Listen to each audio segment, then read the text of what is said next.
কলিযুগে কলির একটি কথা সত্য হতে চলেছে। যখন ব্রহ্মাদেব চতুর্যুগকে 4 ভাগে ভাগ করে দিচ্ছিলেন, তখন ব্রহ্মাদেব সত্যযুগকে জিজ্ঞাসা করেন, তুমি কি চাও? তখন সত্যযুগ বলে, আমি 100% স্বর্গ চাই। এরপর তিনি ত্রেতাযুগকে জিজ্ঞাসা করেন যে তুমি কি চাও? ত্রেতাযুগও বলেন, আমি স্বর্গ চাই। এরপর তিনি দাপর যুগকে জিজ্ঞাসা করেন, তুমি কি চাও? তখন দাপর যুগ বলে যে আমাকে 50% স্বর্গ আর 50% নরক দিয়ে দিন, আমি সেটা রেখে দেব। তারপর যখন কলিকে জিজ্ঞাসা করা হয় তুমি কি চাও, তখন কলি বলে আমি 110% নরক চাই। এরপর কলি তার নিজের জিভটা টেনে ধরে। তখন ব্রহ্মাদেব জিজ্ঞাসা করেন, তুমি এমনটা কেন করছো?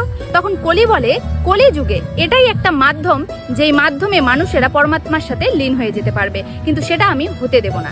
তখন ভগবান বিষ্ণু বলেন যে চিন্তা করো না, কলিযুগে আমি অবশ্যই অবতীর্ণ হব এবং মানুষকে সঠিক পথ দেখাবো।